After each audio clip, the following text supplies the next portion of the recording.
السلام عليكم ورحمة الله وبركاته. بنبدأ مع بعض النهارده آخر حلقة في كورس القواعد الشامل الخاص بينا على قناتنا على اليوتيوب. مع حضراتكم النهارده مستر أحمد أبو سمرة. أتمنى إن شاء الله لو وصلت لآخر حلقة هنا اللي وهي آخر حلقة في كورس القواعد الشامل، أتمنى ليكم إن شاء الله إن الكورس يكون أحدث أكبر استفادة ويكون أنعم عليكم بالخير بإذن الله.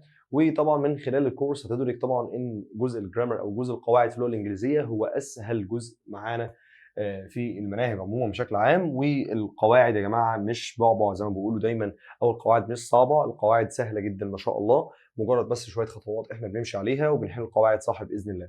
تمام، بنبدا النهارده في اخر حلقه للحل على الريبورت سبيتش اللي هو الكلام الغير مباشر. تمام، الكلام الغير مباشر اللي هو الكلام المنقول. الكلام المنقول من كلام مباشر طالع من بق المتكلم، واحنا بننقل الكلام بقى بصوره ثانيه، لا اما ان احنا بنغير في الزمن والتعبيرات الزمنيه والظروف الزمنيه، لا اما ان احنا ما بنغيرش حاجه خالص لو الكلام لسه متقال من شويه او الكلام ده بيعبر عن حقيقه. كل ده احنا شرحناه في الحلقه اللي فاتت على طول، تقدر ترجع ليها لو انت مش فاكر الدرس او لو مش مذاكر الدرس بشكل مناسب. تقدر ترجع ليها او تبص على البي دي اف الموجود في اول تعليق. موجود عندنا في اول تعليق لينك البي دي اف على جوجل درايف، تقدر تطلع على البي دي اف وتذاكر منه وتحل عليه كمان.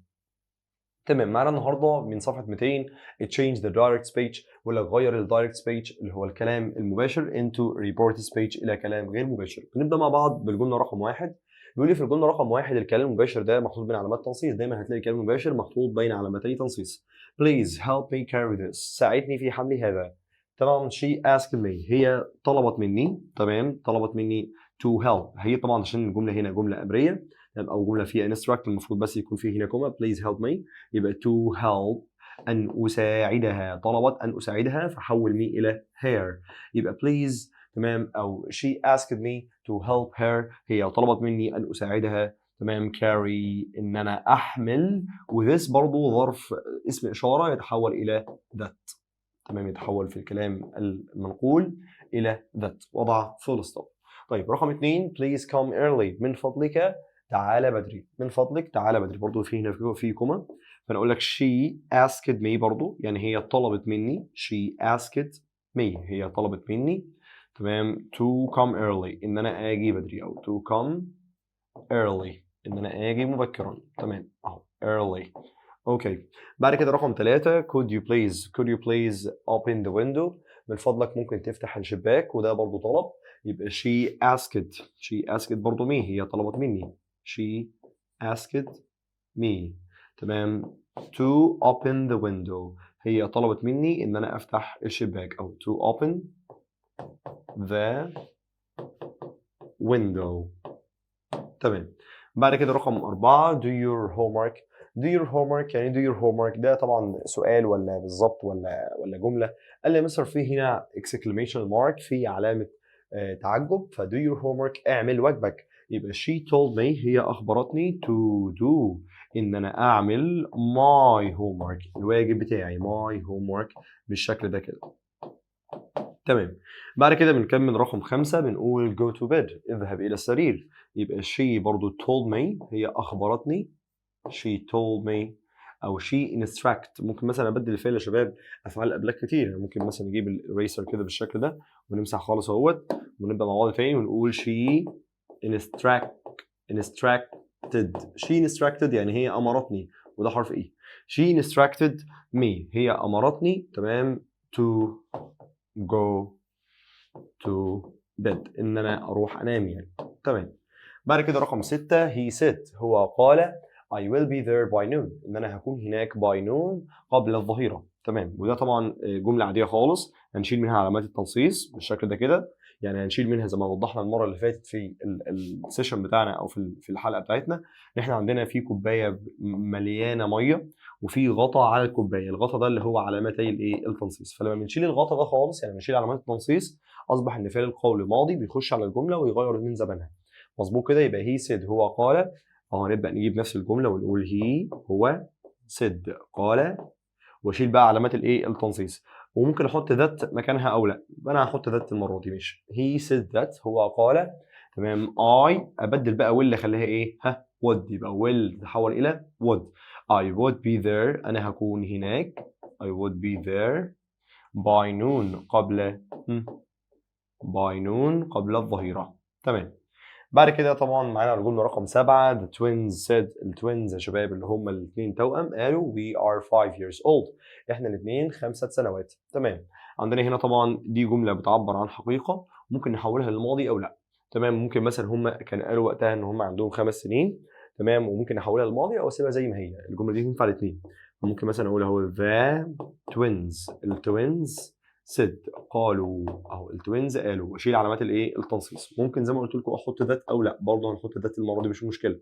يبقى the twins said that اللي هم التوأم قالوا ان. تمام. they ان هم حول بقى وي الى they، ما انا بتكلم عليهم هم كانوا بيقولوا في الموقف نفسه نحن. فده لما احول الكلام بقى اقول هم كانوا بيقولوا ان هم عندهم تمام 5 سنوات.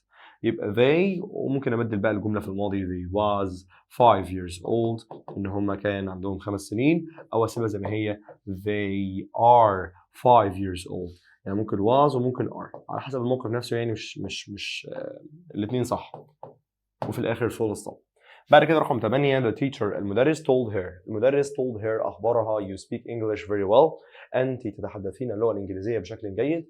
ممكن ناخد نفس الجمله بالظبط the teacher او the teacher told her اخبرها واقوم حاطط that اهو that ده كان علامات الايه التنصيص.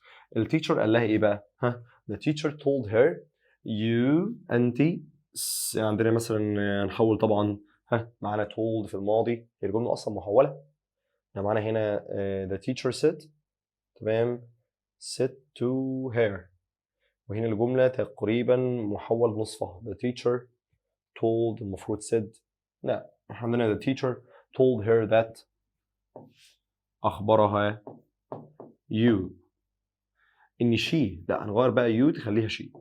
إن she speak ده حقيقة speak English very well إن هي بتتحدث speaks بقى خليها speaks English well إن هي بتتحدث اللغة الإنجليزية بشكل جيد بالشكل ده كده. تمام. بعد كده معانا رقم 9 the doctor said. الطبيب قال. برضو اخد نفس الكلام the doctor said واحط بعد said that بدلا من علامات التنصيص. اشيل علامات التنصيص بالشكل ده خالص. your mother will recover quickly. الدكتور قال ان مامتك سوف تتحسن بسرعه. تمام. يبقى the doctor said my mother ان مامتي. هو بيكلمني بقى فانا بحكي الدكتور قال لي ان مامتي my mother would. احول بقى will الى would recover سوف تتعافى quickly بسرعه، واحط quickly في الاخر واحط full stop.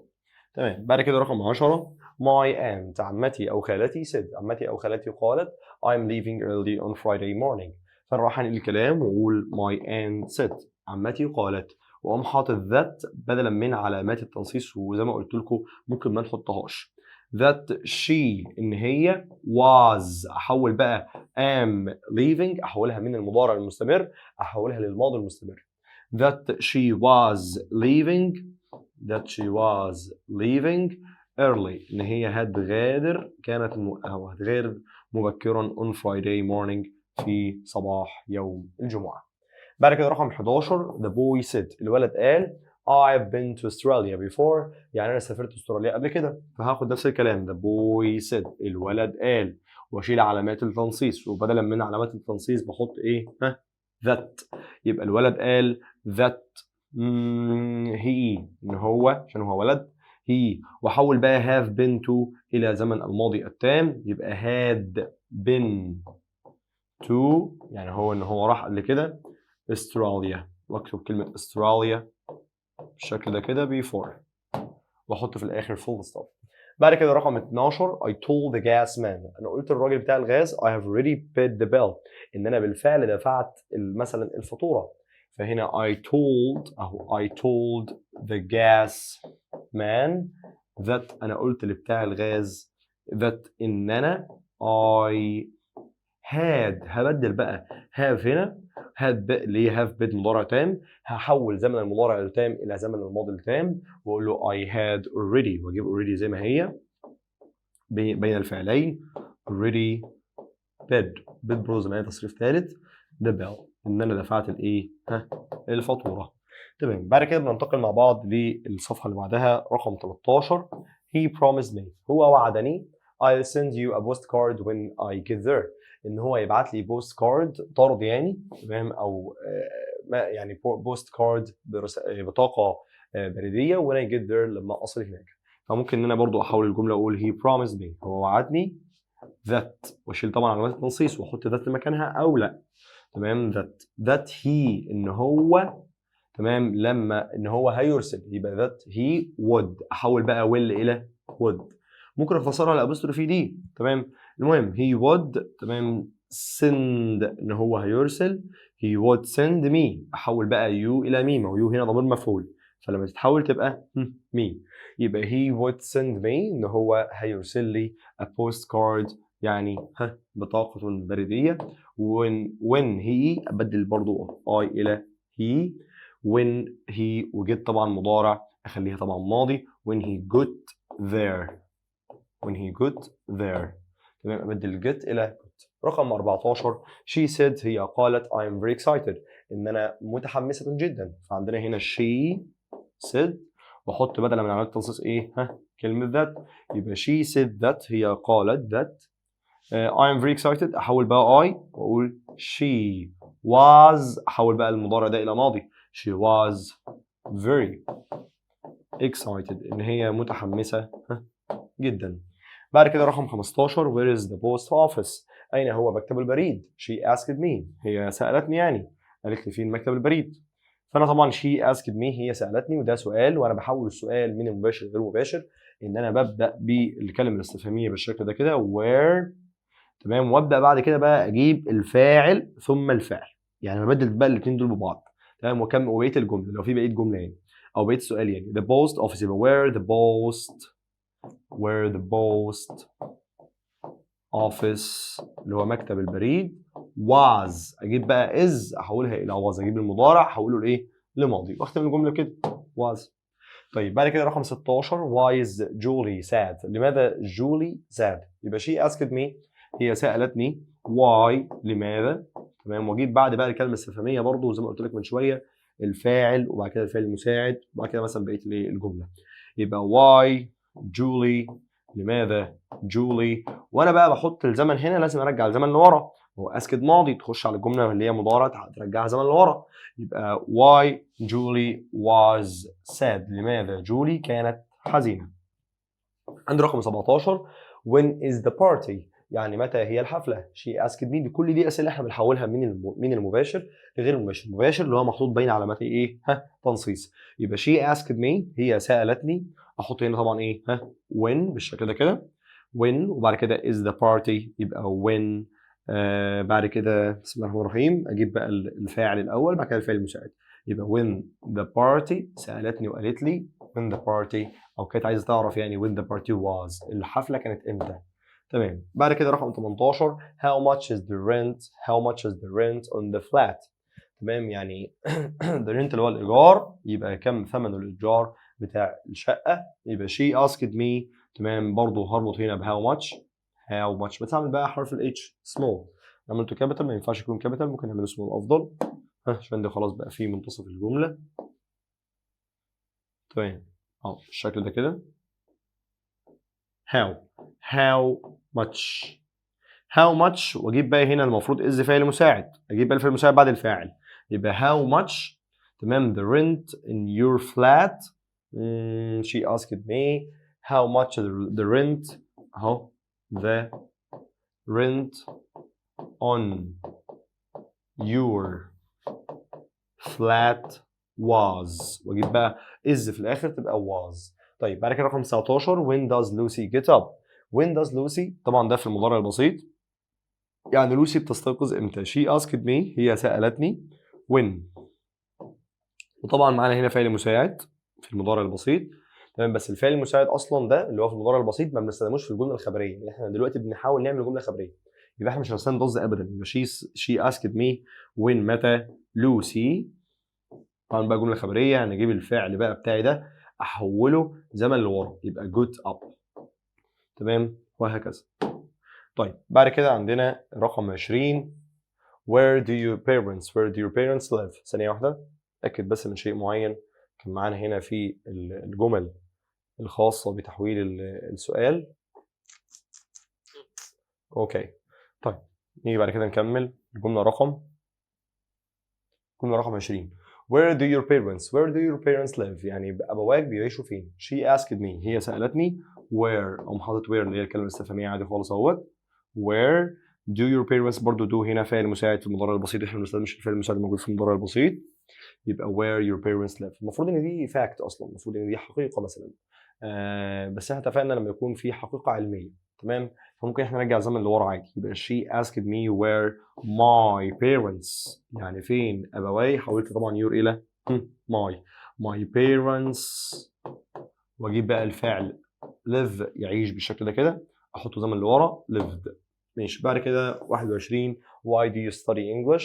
لماذا أنت تذاكر اللغة الإنجليزية؟ she asked me، هي سألتني. why، لماذا، بالشكل ده كده why، ومعانا طبعا فعل مساعد برضه do في المضارع البسيط، لا نستخدم الأفعال المساعدة الموجودة في المضارع البسيط، والأفعال المساعدة أو الفعل المساعد اللي هو did اللي موجود في الماضي البسيط ما بنستخدمش do ولا does ولا did في الجملة الخبرية إلا إذا كانت منفية وهننفي بيهم مثلا، لكن غير كده لا. يبقى she asked me why أنا studied، أجيب بقى الفعل study وأحطه في الماضي I studied English بالشكل ده كده. طيب بعد كده رقم 22 where do you usually go swimming؟ يعني where، أين أنت عادة معتاد الذهاب إلى السباحة؟ تسبح فين؟ يبقى she asked me where، أين؟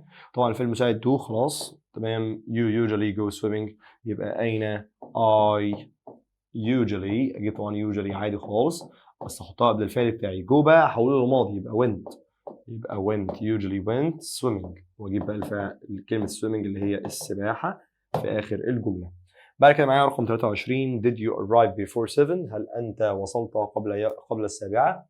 يبقى she، طبعا ده سؤال بقى هنا بإيه؟ بهل، يبقى she asked me أو she wanted to know، تمام. she asked me ممكن ننوع شوية، ممكن أقول she asked me أو ممكن أمسح دي خالص وأجيب بقى فعل من أفعال الإبلاغ أو القول الخاصين بالسؤال. شايف الإريسر بتاعنا معانا شوية ليه؟ أهو خلاص. وأقول مثلا she wanted to know، يعني هي أرادت أن تعرف. واجي طبعا هنا بقى بدل من did لان ده فعل مساعد، اجيب مكانه هنا بقى ايه؟ if او whether. if تمام. اذا if I، واجيب بقى الفعل arrive بدل ما كان مضارع احطه في الايه؟ في الماضي. if I arrived، لو انا كنت وصلت before 7، قبل الساعة السابعة. before 7 كتب 7 بقى من هنا بالايه؟ بالنمبر مش مشكلة. رقم 24 I would have visited the hospital if I had known you were sick. هو معناه هنا جملة في قاعدة if بس الحالة الثالثة، يبقى I would have visited the hospital I had known you were sick. تمام. انا I had known، انا كنت اعرف ان انت ايه؟ بيقول لك يعني انا كنت ازور المستشفى لو كنت اعرف ان انت كنت تعبان. مثلا ممكن نقول هنا she said، هي قالت، تمام، وحط she said that. وحط طبعا قال لك في حالات if احنا ما بنغيرش الزمن خالص بقى، يبقى she said that she would have visited the hospital if she had known، تمام، I was sick، لو كنت تعرف ان انا كنت ايه؟ تعبان. طيب بعد كده معانا الجمله رقم 25 I should have studied harder for the exam، يعني انا لازم اذاكر تمام بجد for the exam او بجد اكثر من ذلك، لان دي صفه مقارنه for the exam الاختبار. يبقى she هي، تمام، promised مثلا او ممكن نقول وعدت، صح promised، she promised us مثلا وعدتنا، وقامت قايله that، وعدتنا بايه بقى؟ that she. بص بقى يا ريس، should اصلا الماضي من شال، فاحنا مش هنحولها ولا اي حاجه، ان هي she should، تمام، she should studied harder for the exam لاخر الجمله. طيب بعد كده رقم 26 make sure you arrive early، يعني تاكد ان انت توصل ايه؟ بدري. دي جمله اصلا امريه، مثلا ممكن نقول لك she asked me، تمام، she asked me to make sure، اجيب بقى ال to زائد فعل في المصدر to make sure، ان هي تتاكد او ان انا اتاكد to make sure I arrive early. حول بقى you الى I arrive early بالشكل ده كده. لا مفيش خلاص دي نقطه. تمام. بعد كده رقم 27 I usually drink coffee. انا عاده اشرب القهوه in the morning في الصباح. she not قال لي مستر هنا she I usually drink coffee in the morning. فانا عندي هنا مثلا ممكن نقول she said هي قالت هي قالت وقام حاطط بدل من علامه التنصيص ذات او لا. انا بقى النهارده مش هحط ذات خالص. او she said هي قالت I usually واجيب بقى بعد usually الفعل بتاعي اللي هو drink في الماضي. drink drank هي عادة بتشرب drank coffee in the mornings في الصباحات. يعني بعد كده عندنا رقم 28 I will come and help you on Saturday. أنا سوف آتي وأساعدك في يوم الإيه؟ في يوم السبت. يبقى she مثلا promised me هي وعدتني. she promised me هي وعدتني that أحط that ليه؟ بدلا من علامة التنصيص أو لا. لما عملنا من شوية ما حطيناش that خالص. يبقى she promised me هي وعدتني that she إن هي أخلي بقى will تبقى would. she would come and help me. she would come and help me on Saturday. في آخر الجملة. رقم 29 could you give me the glass on the table please. ممكن تديني الكوباية اللي على الترابيزة من فضلك. تمام. ده طبعا طلب. يبقى she مثلا asked me طلبت مني. she asked me to give وأنا على طول to زائد فعل في المصدر. وفي حالة الطلب بعمل كده to give. تمام. to give her إن أنا أديلها the glass on the table الكوباية اللي على الترابيزة. the glass on the table. بختم الجملة على كده. طيب رقم 30 she said هي قالت we apostrophe ll ومعصر ل will she will go and get some food إن هي هتروح وتحصل على بعض الطعام. يبقى ممكن نقول ننهي الكلام هنا ونقول she said هي قالت واشيل علامات التنصيص واحط that او لا. انا هنا هحط that. she said that. تمام. that they ان هم عشان هم جمع بقى مثلا من امكانيات كانت بتتكلم عن نفسها وعن ناس معاها بتقول we فهنحول بقى we الى they. يبقى she said that they would اجيب بقى بدلا من will اجيب ايه would go and get some food. طيب بعد كده رقم 31 if I don't win this game لو انا ما فزتش بالمباراه ديت I will retire انا سوف اتقاعد. تمام. عندنا هنا كاسبروف said. كاسبروف هو اللي قال الكلام ده. فنقول مثلا he بدل من كاسبروف اقول he said هو قال او كاسبروف said واقوم حاطط بدلا من علامتي التنصيص احط ايه بقى؟ احط ايه؟ that if that if اهوت ممكن نبدا بها سمول عادي. سمول نعتبرها سمول.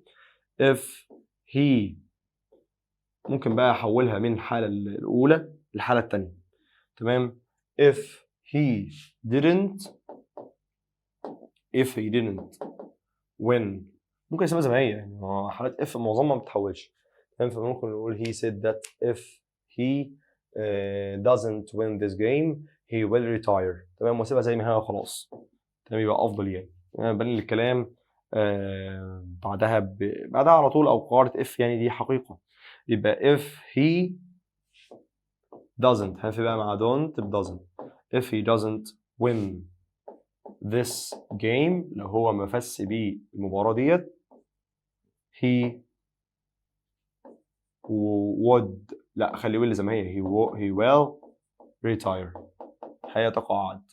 تمام. بعد كده رقم 32 she said هي قالت don't smoke if you want to save money ما تدخنش لو انت عايز توفر فلوس. طبعا دي جملة أمرية هي بس منفية يعني جملة ناهية. فنقول she said هي قالت not to أنفي بقى الجملة هنا وأقول إيه؟ not to smoke ما تدخنش. if you want to save money لو أنت عايز إنك توفر فلوس ما تدخنش. if you تمام if you want أو if you want ماشي if you want ما هي دي جملة أمرية عادي خالص. if you want to save money بالشكل ده كده. بعد كده رقم 33 what time did the film start، يعني ايه الوقت اللي الفيلم بدأ فيه. تمام. she asked، طبعا دي جمله سؤال وانا بحولها. شوف بقى نحولها ازاي. هنقول she asked، هي سألت، واجيب بقى علامه الاستفهام احطها هنا كرابط. what سوري المفروض اصلا what time تمام، ما الوقت.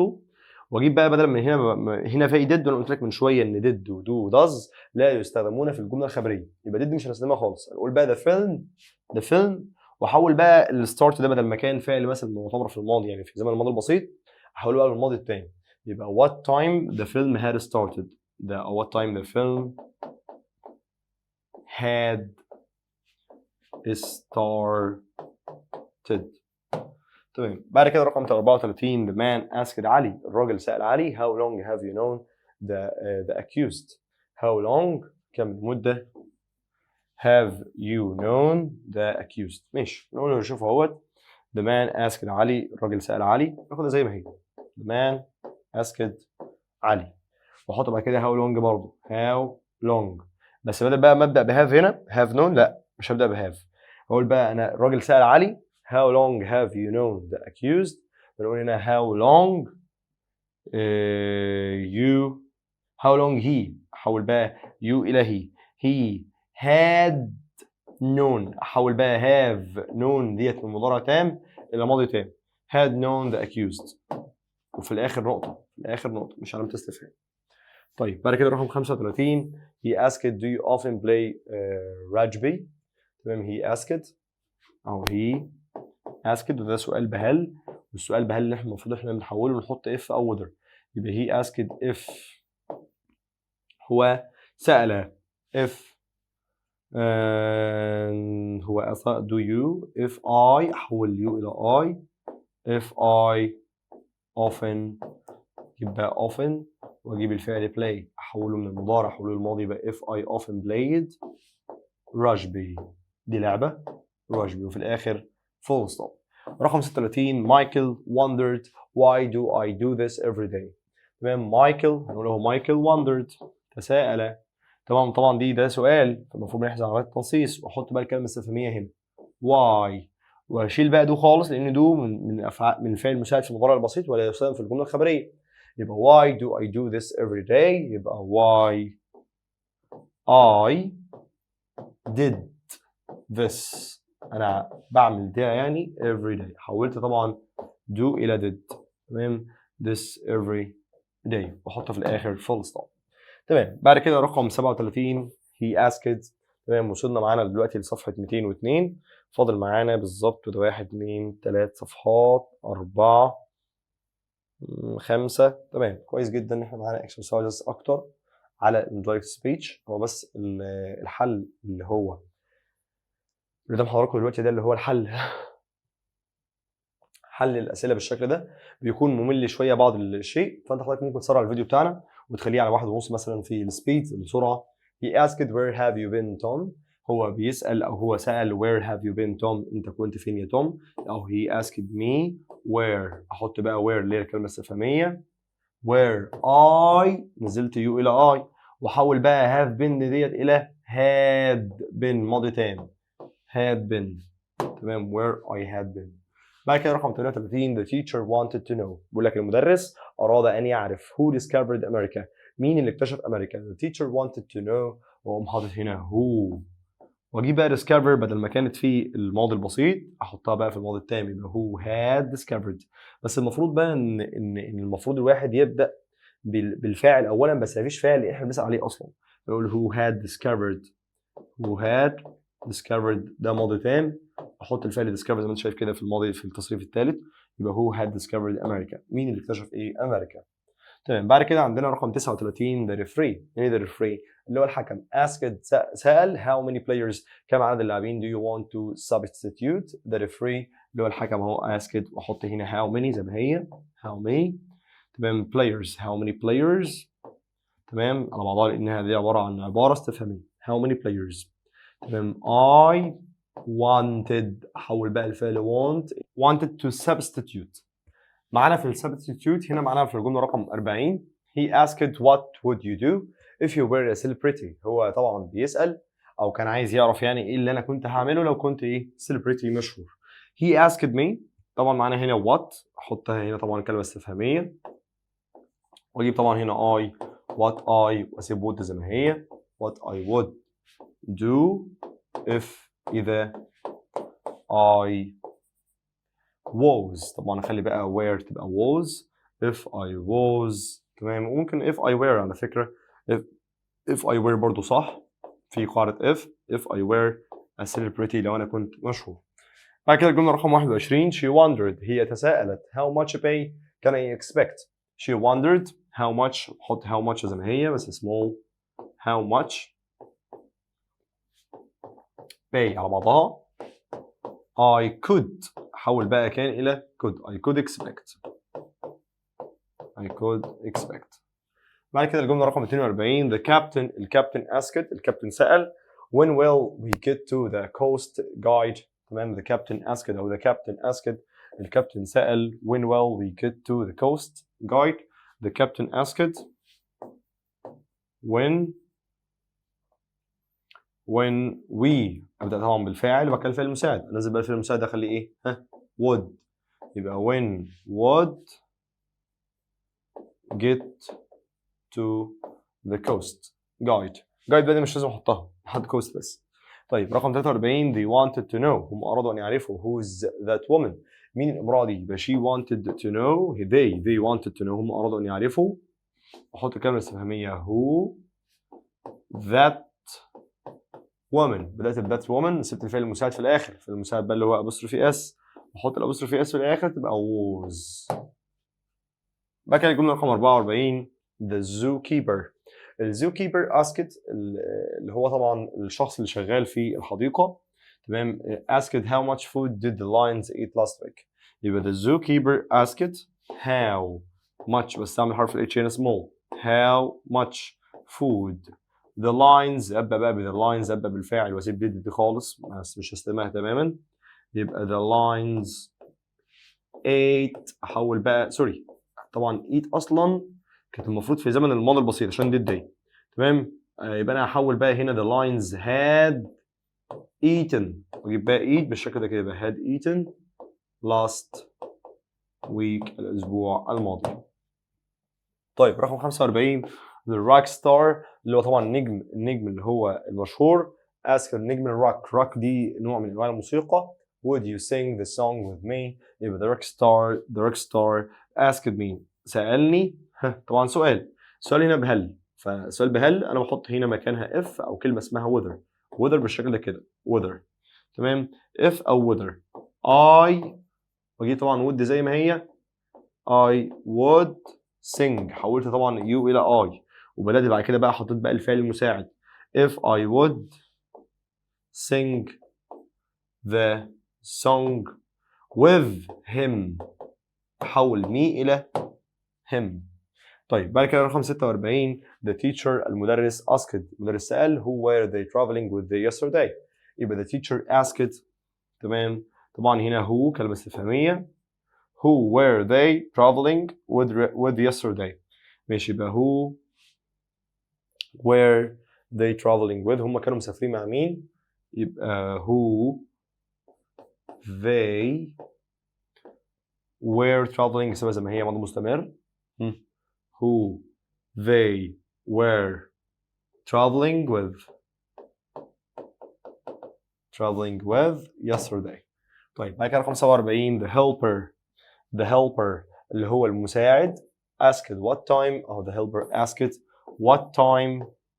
تمام. وهنا are you going to finish tomorrow. بصوا بقى يا سيدي انا هبدأ طبعا بالايه بالفاعل اهو وهنا are اخليها was what time I was going. طبعا مفيش قاعده اصلا اسمها was going to.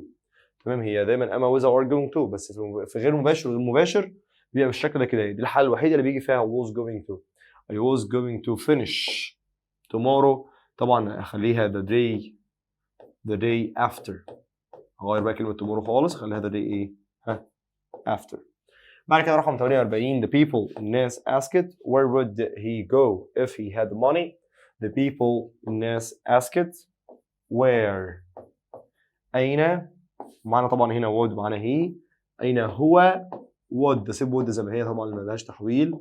would go if he had the money. تمام. بعد كده معانا طبعا هنا الجمله رقم 1 choose the correct answer from M C or D. اختار الاجابه الصحيحه من A او B او C او D. وصلنا مع بعض بقى لسؤال choose الاختياري برضه على الكلام غير مباشر. ساره نقط مين اللي بيجي معاه مين اصلا؟ ساره said me. said اصلا ما بيجيش بعدها مفعول. told me صح. تمام. معانا B and C reminded me ذكرتني B and C.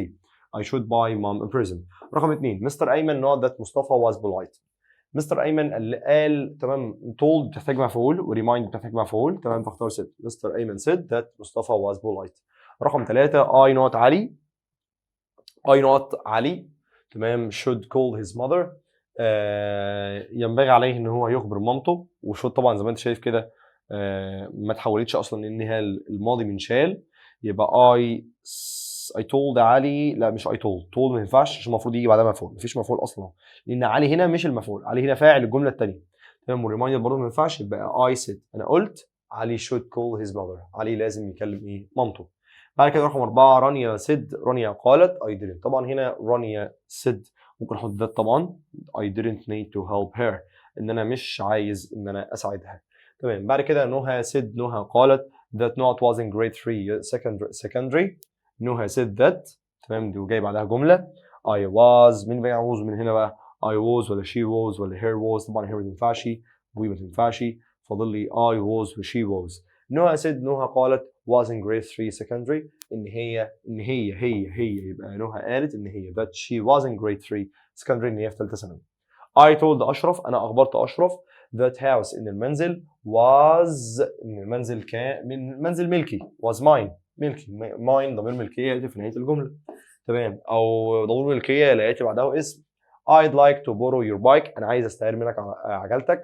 علي said that he would like to borrow. تمام. إن هو علي يعني قال إن هو عايز يستعير أو would like to borrow my bike. أحط بقى هنا mine لأن الصفة الملكية يأتي بعدها اسم عادي متصلة بالاسم.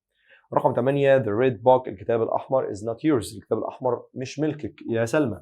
أحمد told سلمى. أحمد أخبر سلمى the red book إن الكتاب الأحمر was not إن هو مش بتاعها. يبقى was not hers. تمام. بعد كده رقم 9 we are leaving now. إحنا بنغادر دلوقتي. عمر said. عمر قال. طبعا هم مختارين عن ضمير هنا. يبقى we are leaving now. إحنا ماشيين دلوقتي. عمر said. عمر قال إن they. طبعا بحول we إلى they were leaving then طبعا تحولت من كلمة now تحولت إلى then. 10 معانا برضو هنا جملة مباشرة والجملة المباشرة متحولة. you refused to help me. أنت رفضت تساعدني. mom said. الأم قالت that had refused to help her. إن أنا رفضت إن أنا أساعدها. بتقول لي you أنت يبقى أنا. يبقى you تتحول إلى I. يبقى that I had refused إن أنا رفضت إن أنا أساعدها. رقم 11 I am doing my homework. أنا بعمل واجبي now دلوقتي. said علي. علي قال كده. علي said that he was doing his homework. إن هو كان بيعمل واجبه. تمام. و now تتحول إلى then. بعد كده رقم 12 last Monday الاثنين الماضي أميرة said. أميرة قالت she would visit us إن هي هتزورنا.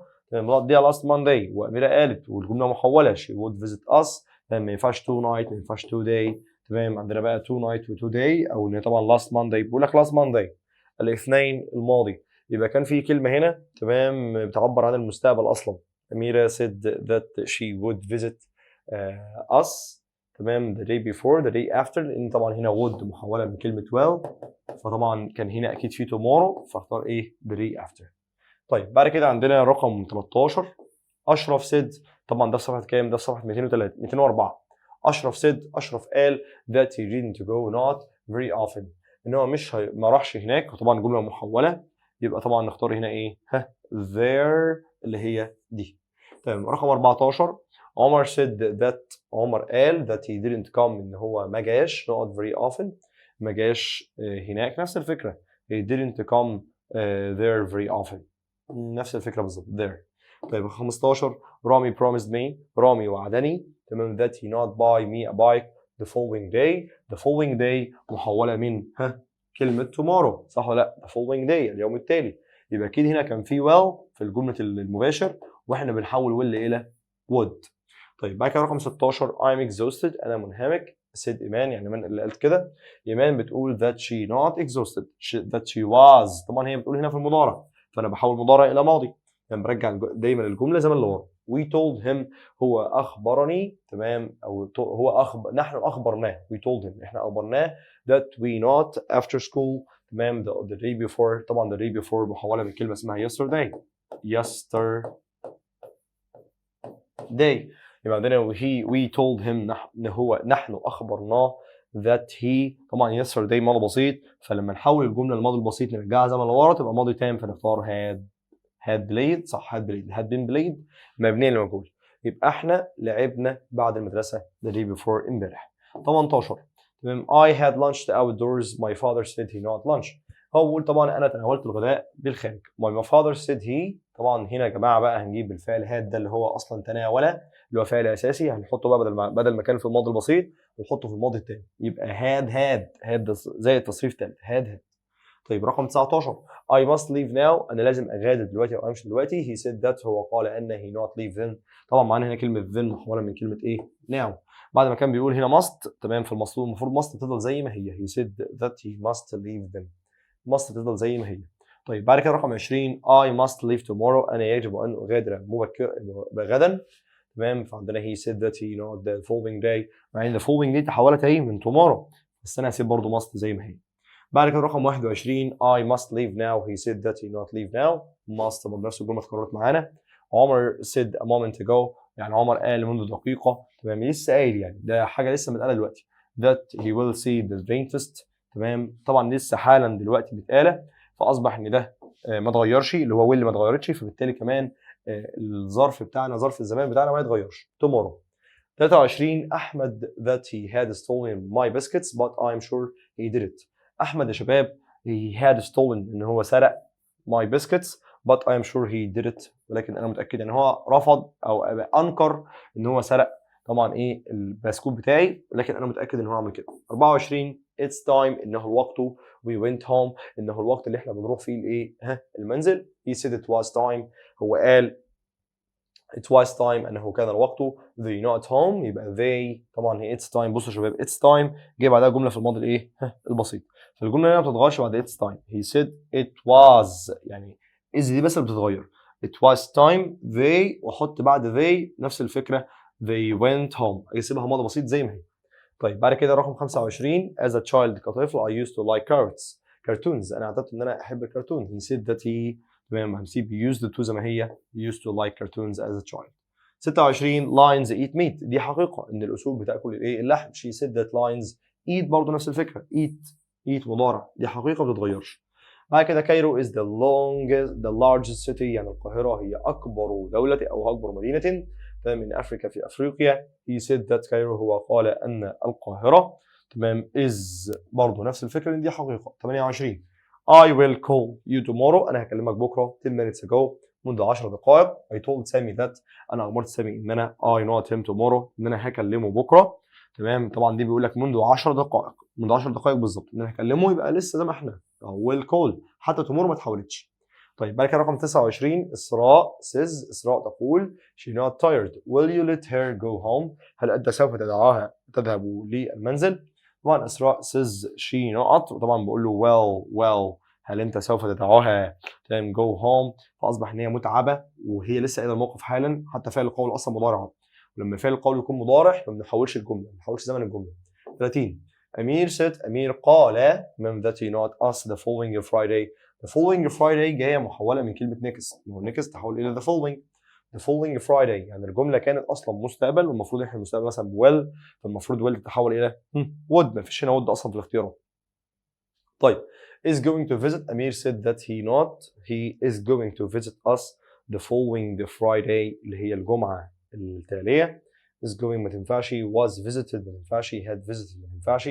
ممكن مثلا لو قلنا أمير he the following Friday، في مشكلة بقى the following day اليوم التالي the next Friday، ماشي، المفروض تكون مستقبل، فواللي دي غلط، المفروض دي تكون would. أمير said that he would visit us the following Friday، يبقى would، يعني المفروض دي تكون would، دي غلطة دي، تمام would.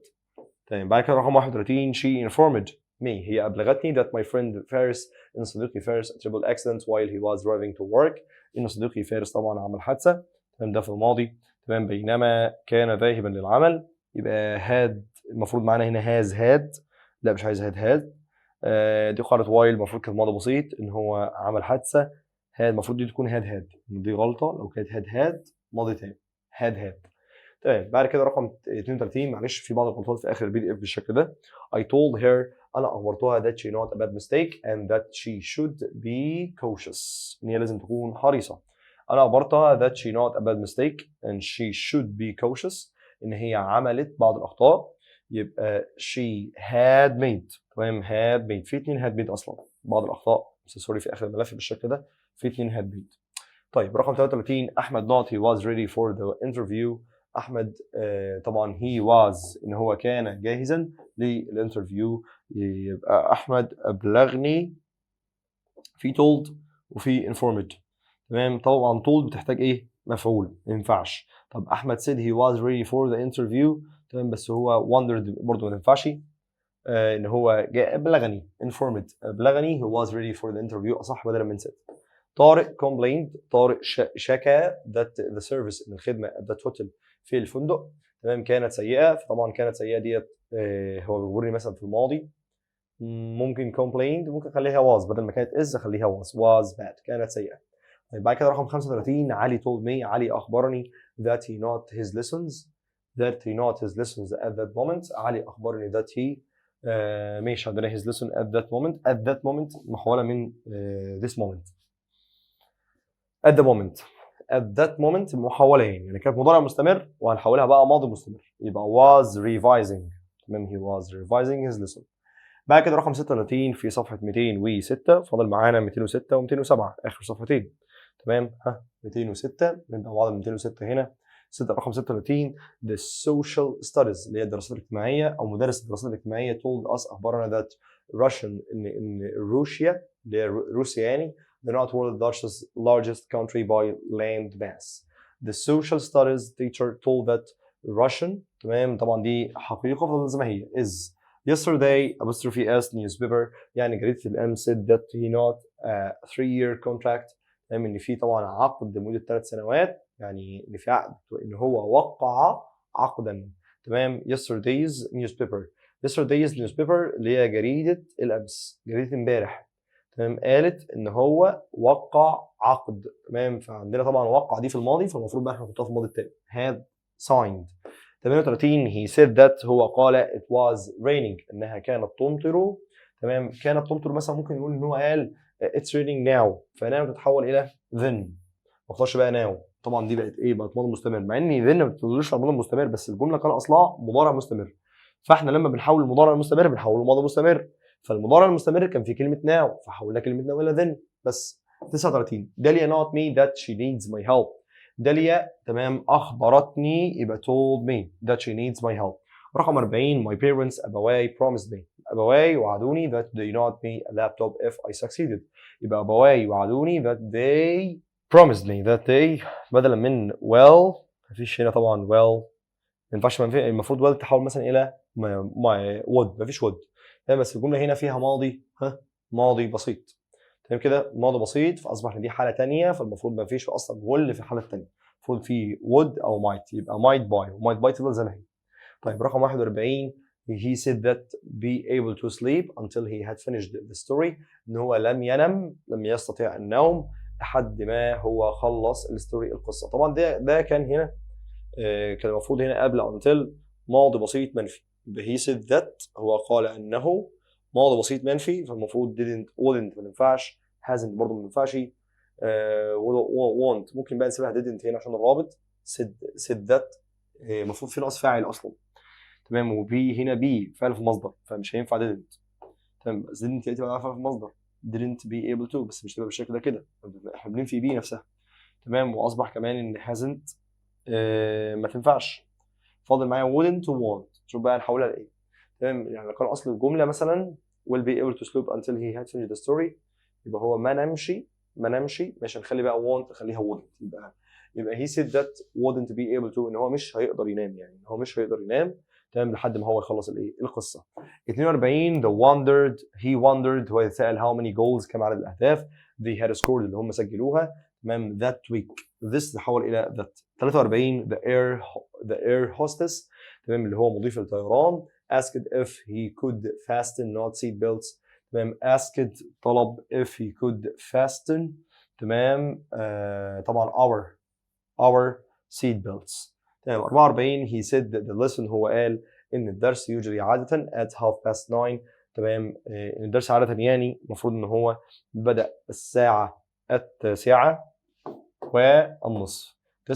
9 وايه ونص يعني كده يبقى عادة ده في المضارع يعني كده جاي بعدها مضارع بسيط فنختار احنا بقى ماضي بسيط يعني الجملة هنا كان اصلها هنا مضارع عشان بعد usually هو المضارع تمام فهنا بقى نحول المضارع الى ماضي بس started. 45 مصطفى not that he had already written that paragraph 4 times يبقى مصطفى تمام had already written تمام طبعا told بقى مفعول wondered بيتساءل تمام لا هو complained شكى تمام. 46 تمام Sally not everyone that her father had bought a new car تمام everyone يبقى أخبرت كل شخص يبقى told everyone that her father إن باباها had bought a new car. بيت الكاكا. 47 محمد قال I've just bought a flat أنا فقط اشتريت شقة. محمد said that he not bought a flat يبقى محمد قال إن هو طبعا هنا have bought يعني مضارع تام فنختار احنا بقى ايه ماضي تام had just bought تمام مظبوطة كده. بعد كده رقم 48 she wanted to know يعني هي بس ممكن she wanted to know هي أرادت أن تعرف I was doing she wanted to know طبعا هنا أردت أن تعرف ممكن if وممكن whether يعني A and B. 49 تمام my father لا ما ينفعش ايه ثانية واحدة في 48 لو كان مثلا سؤال بهل فهنقول مثلا ايه اللي انت هل انت كنت تفعل كذا تمام يبقى what I was doing يعني ايه وبي ما ينفعوش لان انت لو رجعت لاصل السؤال هتلاقي مثلا فرضا مثلا السؤال ده كان معمول ب was يبقى was او معمول ب where مثلا where you doing يعني where you doing دي اصلا where هل انت كنت تفعل مفيش لا السؤال ما كانش اصله كده السؤال كان اصله what مثلا what are you doing يعني السؤال كان اصله what are you doing what are you doing وكان محطوط علامة استفهام طبعا هنا وعلامتين تنصيص فانا لما خدت بقى اخد what I was doing ايه اللي انا كنت ايه بعمله فاصبح ايه and be دي ايه غلط تمام. بعد كده رقم 49 my father asked not I had been my father بابايا سألني تمام هنا بقى نفضل نرجع السؤال للاصل الاول my father asked ممكن طبعا هنا where طبعا السؤال كان اصله فيه where I had been انا كنت فين. 50 the reporter اللي هو طبعا المخبر asked if the firefighters يعني سأل if the firefighters لو اللي هم رجال الاطفاء were saving the child تمام طبعا الجمله هنا محوله اصلا من الماضي المستمر من المضارع المستمر حولت الى ماضي مستمر تمام كده يعني المضارع المستمر كان فيه مثلا now او كان فيه مثلا now والمفروض بقى now تتحول الى then. 51 منا asked بسنت منا سألت بسنت how not travel to Cairo يبقى مثلا how طبعا ده سؤال اهوت المفروض ان احنا ناتي بعد الهاو اللي هي كلمه استفهاميه جمله خبريه يبقى نبدا بشي تمام يبقى she will ولا she would طبعا الجمله محوله من will الى would تمام. بعد كده 52 احمد asked me احمد سالني when I had gone to bed يعني when متى عندنا when we had gone to bed وعندنا طبعا هنا to night و that night يبقى احمد asked me احمد سالني when I had gone to bed I had gone to bed طبعا had gone محولة من زمن المضارع التام بقت ماضي تام يعني المضارع التام كان فيه yet ويت مثلا تتحول إلى then تمام يبقى ما ينفعش yet ولا ينفع now وفي to night في الليلة وفي that night فأنا طبعا هختار that night اللي هي المحولة دي تمام اللي مثلا كان معمولة ماضي بسيط وهختار that night تمام. بعد كده رقم 53 I wondered when أنا أتساءل تمام up every morning I wondered when طبعا دي كلمة استفهامية فنحط بعدها بقى جملة خبرية يعني نبدأ به he gets وفي he got طبعا الجملة هنا every morning فالجملة كانت مضارع أصلا يعني الجملة كانت فيها he gets أو كان فيها مضارع فأنا بقى أختار ماضي he got. 54 I asked إن أنا برجع زمن الجملة زمن لورا I asked أنا سألت when not up every morning. معلش هو أرخم حاجة يعني في الجرامر بتاعنا أو في الحل عموما الكلام المباشر من غير كلام غير مباشر. I asked when not up every morning. I asked أنا سألت when ده لسه ده سؤال طازة ما عملناش فيه حاجة يعني نحط بقى الفعل المساعد بتاعنا every morning كل يوم ده نفس السؤال اللي كان فوق من شوية تمام بس هنا بقى مش محاولة. I asked when تمام طبعا هو كان في المضارع يبقى when does he get ما ينفعش ضده طبعا يبقى when does he get up every morning بيستيقظ الساعة كام كل صباح. سلمى wanted to know سلمى أرادت أن تعرف whether طبعا whether هنا تمام بدل السؤال بهل her present تمام واجيب بعدها جملة خبرية يبقى اجيب mom has bought ولا mom had bought تمام. إذا أمي قد اشترت طبعا هنا مضارع تام فأنا بحولها طبعا لإيه الماضي تام يبقى mom had bought. رقم 56 my mother asked me يعني مامتي سألتني why not that loud noise. why أبدأ طبعا بأي I was making ولا I will make. I was making that loud noise أنا كنت بعمل الضوضاء العالية دي. 57 ليلى تمام asked سارة ليلى سألت سارة تمام if not anything the next day if she was doing ولا she is doing. she was doing طبعا anything the next day تمام. she is doing anything the next day صح ماشي. 58 she wanted to know هي أردت أن تعرف if I know driving lessons if I طبعا دي حقيقة تمام فممكن نخليها هنا بدل من لا دي have يعني كان فيها have يعني الجملة هنا كان فيها have في السؤال وأحولها يبقى if I had driving lessons. she asked me which university هي سألتني which university أي جامعة I not to طبعا أي جامعة I طبعا الجملة ديت كان فيها ماضي مثلا مضارع تام فانا هحولها بقى لماضي تام يبقى I had been to. 60 اخر سؤال he wondered هو تساءل if iron not a metal if iron لو الحديد تمام معدن تمام يبقى طبعا الحديد دي حاجه حقيقيه يبقى is if the iron is تمام he wondered if iron تمام is a metal. اوكي فطبعا where ما ينفعش had been ما ينفعش has been. وبكده نكون انتهينا بصعوبه والله العظيم في الحلقه الاخيره. معلش هي الحلقه الاخيره دايما كده في كل الكورسات بتكون بقى يعني ايه بيكون مثلا وصلنا لاصعب درس فبيكون الاكسرسايز بتاعته ممكن تكون مربكه شويه فاحنا محتاجين نركز فيها اكتر يعني. اتمنى لحضراتكم دايما التوفيق والنجاح واتمنى ان انا قدرت او اكون قدرت ان انا اقدم لكم حاجه مميزه او حاجه تفيدكم وتفيد الطلبه.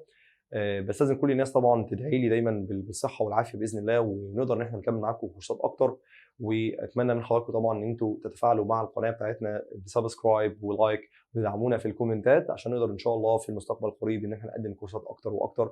وباذن الله ناويين نقدم لكم باذن الله كورس الصوتيات. كورس الصوتيات بدايه من الصفر يقدر اي مرحله عمريه ان هي تشاهد كورس صوتيات باذن الله لتحسين القراءه في اللغه الانجليزيه. كان مع حضراتكم الاول مستر احمد سمره والسلام عليكم ورحمه الله وبركاته.